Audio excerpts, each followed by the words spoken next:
Well, we're gonna get to what's happening behind us, but for now, I'll tell you where we are. We're at the Insurance Institute for Highway Safety, a nonprofit organization that's funded by the insurance companies.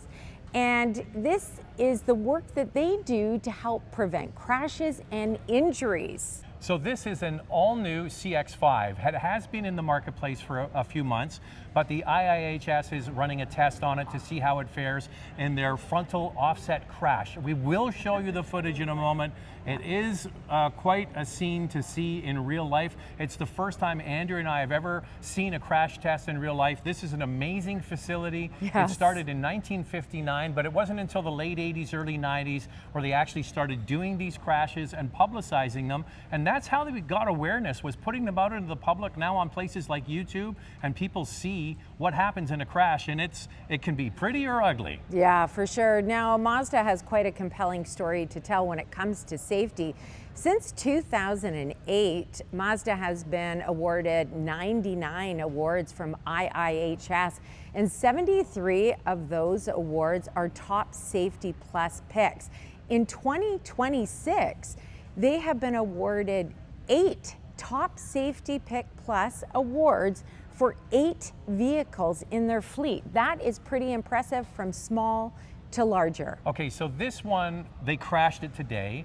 They're going to go through all of the footage, all of the analysis. They have the crash test dummies on the inside, all of the feedback from the vehicle. They look at it over several months, and they'll give their basically verdict on this car at the end of the summer, beginning of the fall. We're just here to witness what they actually do, and we're also here to talk to the people that put it together. But before we get into talking with the experts, let's see this crash.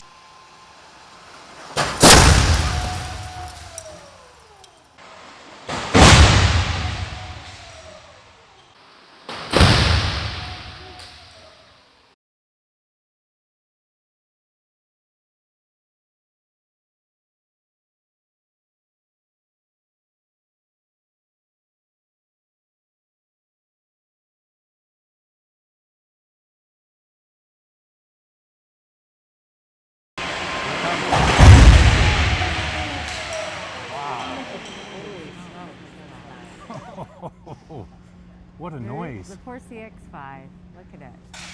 Now you saw our reaction. That is genuine. We're here and we knew it was coming. We knew it was coming. We had a countdown, the whole thing. And when it actually happens, the noise, it's jarring, and you're like, that is something else. Well, you can even feel it. You know, there was a kind of 1 minute countdown for us, and then the crash, and then you see the results. I don't know, you kind of feel sorry for the car, although the car has no feelings.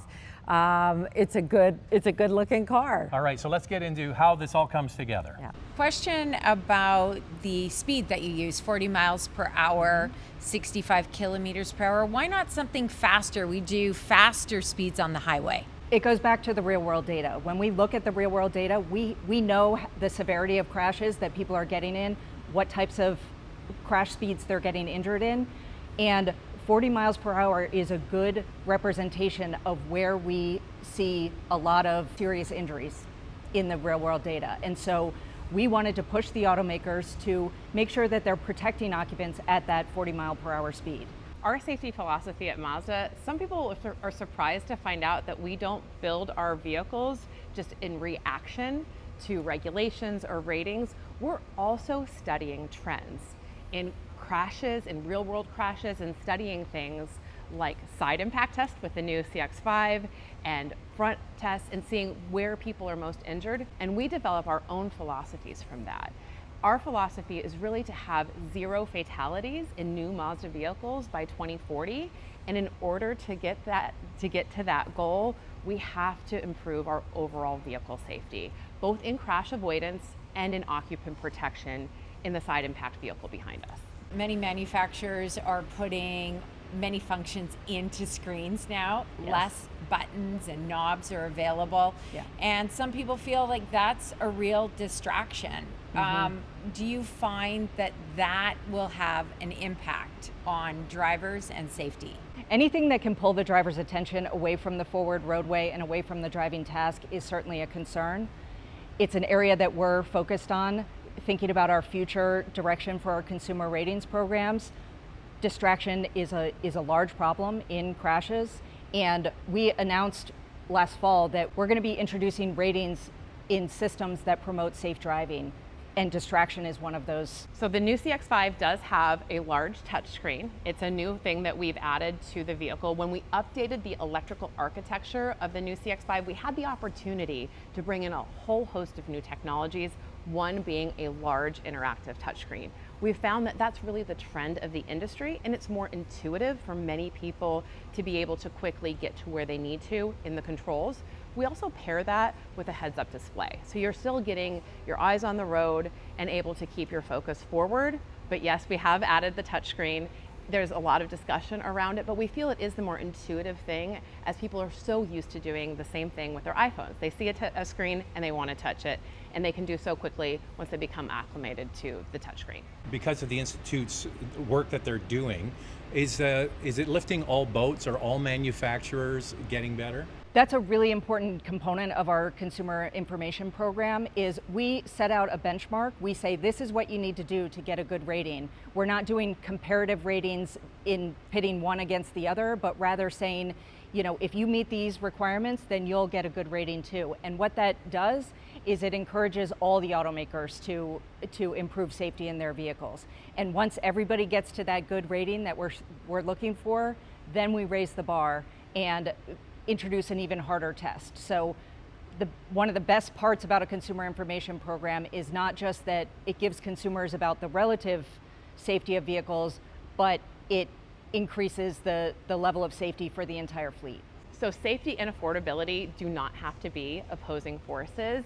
We can build in the standard safety features that rely on the same hardware, the same software, and make sure that the systems like automatic emergency braking, which is already standard, are also now able, those same hardware are able to affect things like blind spot monitoring and rear cross traffic alert.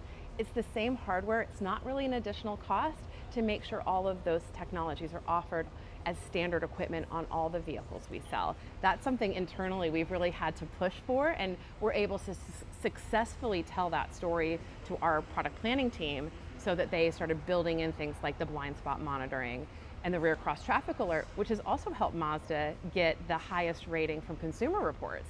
That's really that standard equipment across the entire lineup, Mazda 3, the CX-30, the CX-50, the CX-5, they all have the standard equipment, and that's what allowed us to take that top spot in their new safety verdict. So what I like about this facility and what this organization does is they keep making the test harder. So that forces manufacturers to improve their safety. So it lifts all boats. And I think if you're buying a vehicle today, even compared to 5 years ago, it's probably safer.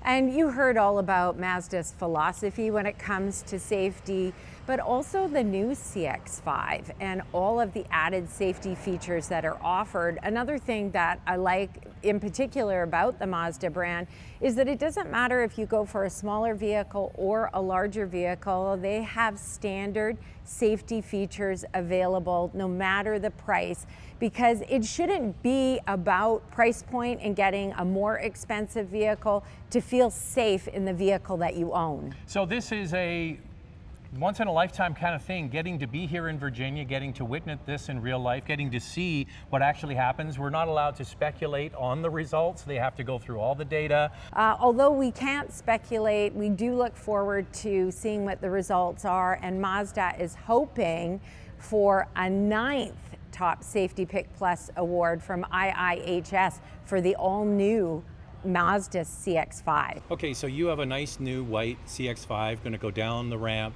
and crash today. What do you think when you see it flying down there? I think it's beautiful, right? This is science and engineering at its best. I'm very excited for the test. Of course, I'm a little nervous because it is testing and anything can and will happen, but we're also really confident that it's going to do well.